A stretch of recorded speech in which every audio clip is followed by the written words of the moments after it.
다같이 사도신경 신앙 고백하시기로 6월 20일 새벽 예배를 시작하겠습니다. 나는 전능하신 아버지 하나님 천지의 창조주를 믿습니다. 나는 그의 유일하신 아들 우리 주 예수 그리스도를 믿습니다. 그는 성령으로 잉태되어 동정녀 마리아에게서 나시고 본디오 빌라도에게 고난을 받아 십자가에 못 박혀 죽으시고 장사된 지 사흘 만에 죽은 자 가운데서 다시 살아나셨으며 하늘에 오르시어 전능하신 아버지 하나님 우편에 앉아 계시다가 거기로부터 살아있는 자와 죽은 자를 심판하러 오십니다. 나는 성령을 믿으며 거룩한 공교회와 성도의 교제와 죄를 용서받는 것과 몸의 부활과 영생을 믿습니다. 아멘.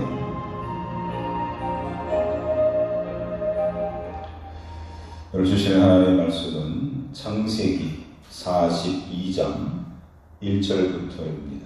창세기 42장 1절부터 8절까지 말씀. 페이지 수로는 65쪽 정도 있습니다. 창세기 42장 1절서부터 8절까지 말씀입니다. 제가 읽도록 하겠습니다. 그때에 야곱이 애굽의 곡식이 있음을 보고 아들들에게 이르되 너희는 어찌하여 서로 바라보고만 있느냐. 야곱이 또 이르되 내가 들은즉 저 애굽에 곡식이 있다 하니 너희는 그리로 가서 거기서 우리를 위하여 싸우라. 그러면 우리가 살고 죽지 아니하리라 하네. 요셉의 형 10사람이 애굽에서 곡식을 사려고 내려갔으나 야곱이 요셉의 아우 베냐민은 그의 형들과 함께 보내지 아니하였으니 이는 그의 생각에 재난이 그에게 미칠까 두려워함이었다. 이스라엘의 아들들이 양식 사러 간 자 중에 있으니 가나안 땅에 기근이 있습니다. 때에 요셉이 나라의 총리로서 그 땅 모든 백성에게 곡식을 팔더니 요셉의 형들이 와서 그 앞에서 땅에 엎드려 절하매 요셉이 보고 형들인 줄을 아나 모르는 척하고 엄한 소리로 그들에게 말하여 이르되 너희가 어디서 왔느냐. 그들이 이르되 곡물을 사려고 가나안에서 왔나이다. 요셉은 그의 형들을 알아보았으나 그들은 요셉을 알아보지 못하더라. 아멘. 우리는 창세기 41장에서 요셉이 바로의 꿈을 해석해주는 이야기를 함께 읽었습니다. 바로가 꾼 그 이상한 꿈이 바로 요셉이 감옥에서 죄수의 신분에서 이제는 왕의 총리에까지 오르게 되는 놀라운 역사가 있었음을 우리는 보게 됩니다. 그 바로의 꿈은 그러했습니다. 곧 7년 동안에 엄청난 풍년이 드는데 그 풍년 이후에 또 7년에 또 엄청난 또 흉년이 든다는 것을 하나님께서는 알려주신 것입니다. 사람이 살다 보면 놀라운 이상한 일들을 만나게 됩니다. 우리가 감당할 수 없는 큰 고난과 환난이 우리에게 찾아올 때가 있습니다. 근데 거기에는 분명 답이 있습니다. 길이 있습니다. 해답이 있습니다. 단지 그 해답이 무엇인지를 모를 뿐이고 하나님께서는 분명히 힌트를 주시고 알려주시는데 우리가 그것을 깨닫지 못하고 제대로 해석하지 못하고 이용하지 못하는 것 뿐입니다. 세상에는 다 답이 있습니다.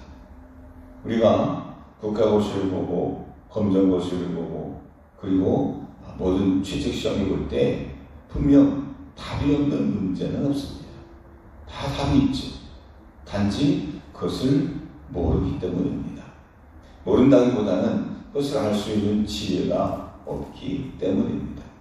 가려낼 수 있는 능력이 부족하기 때문입니다. 그만큼 우리가 준비가 부족했기 때문입니다. 자, 가나안 땅에 살던 요셉의 가족들, 나머지 가족들에게도 그 고난이 찾아왔습니다. 바로 엄청난 환난이었습니다. 7년의 풍년과 그리고 그 후에 다가온 또다시 7년의 흉년은 가나안 땅에도 도저히 감당할 수 없는 큰 어려움으로 닥쳤습니다. 야곱은 자녀들을 모아놓고 호통을 칩니다. 야, 너희들은 왜 이런 상황에서 가만히 앉아있느냐. 저 애굽이라는 나라에는 곡식을 구할 수 있다는 소문이 있다. 가서 곡식을 사오라고 그 아들들을 종용합니다. 그래서 베냐민을 뺀 나머지 10명의 요셉의 형들이 짐을 끌어들고 애굽으로 찾아오게 됩니다.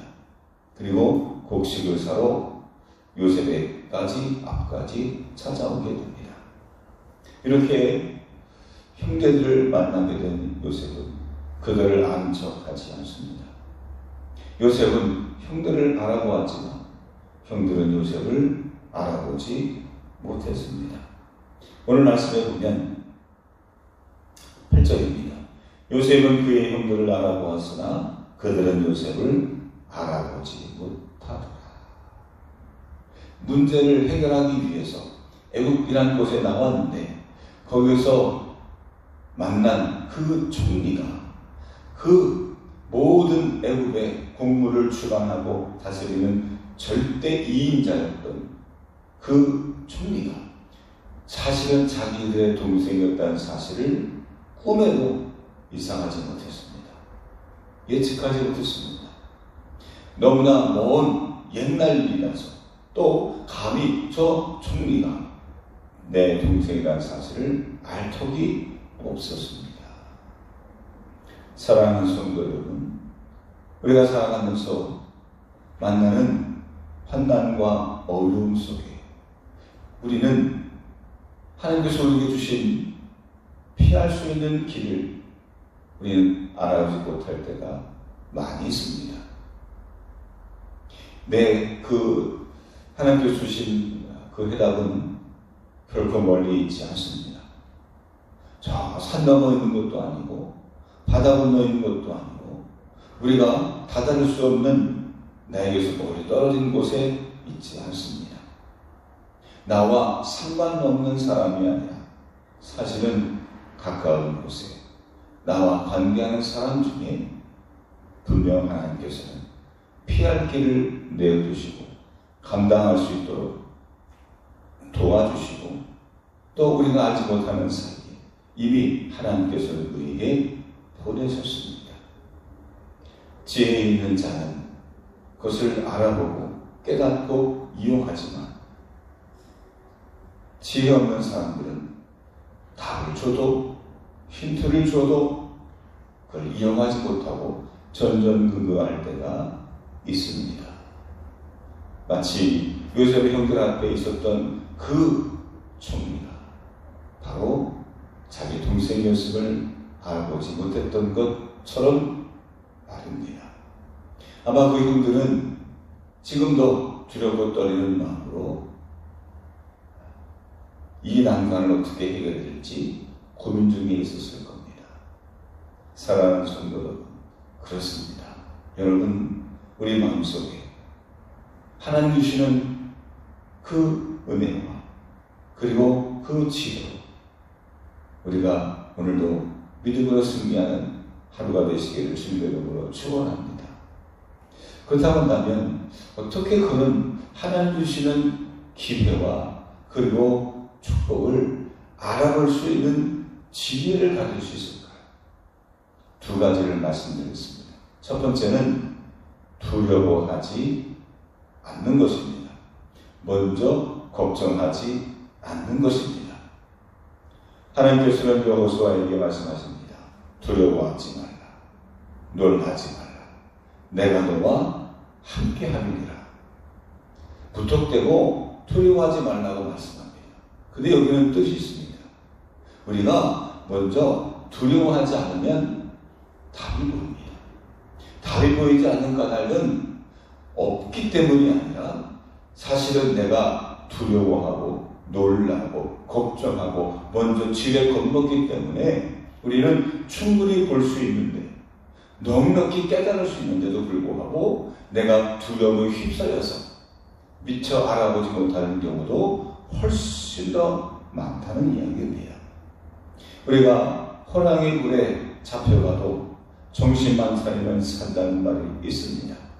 아무리 극한의 상황이라 할지라도 내가 겁먹지 않고 두려워하지 않고 우리가 마음을 침착하게 내 마음을 다스릴 수 있다고 한다면 하나님이 주신 그것들을 볼 수 있고 깨달을 수 있고 그것을 붙잡을 수 있다는 사실입니다.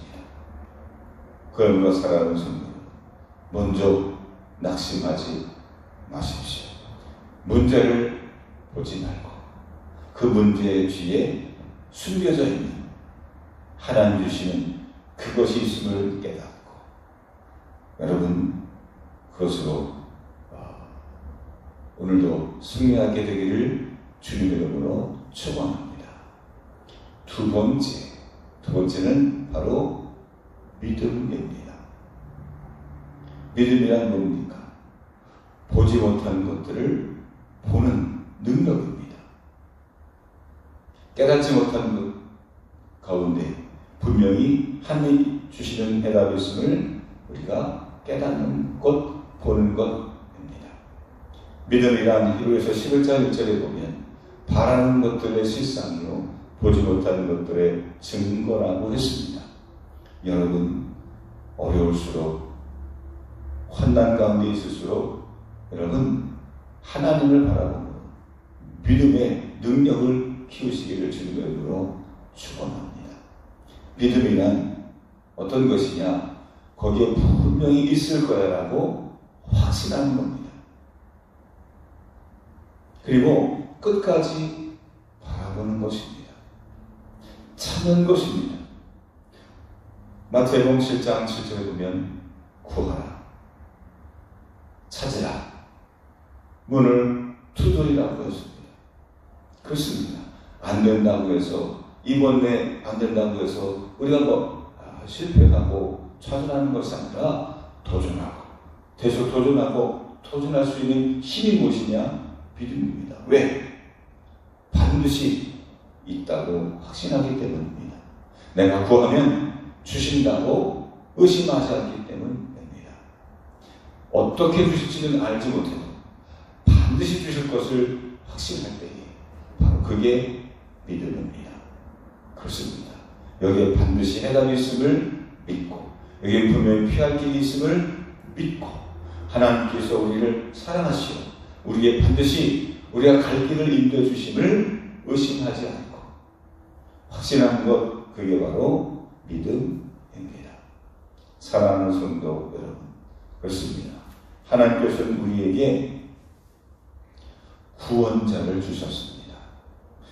요셉의 형들에게 요셉이라고 하는 아직 깨닫지 못하는 구원자를 주신 것처럼 우리들에게도 아직 확실히 알지 못하는 구원자를 주셨습니다. 그게 누구냐? 예수 그리스도 있습니다. 요한복음 1장에 보면 이런 말씀이 있습니다.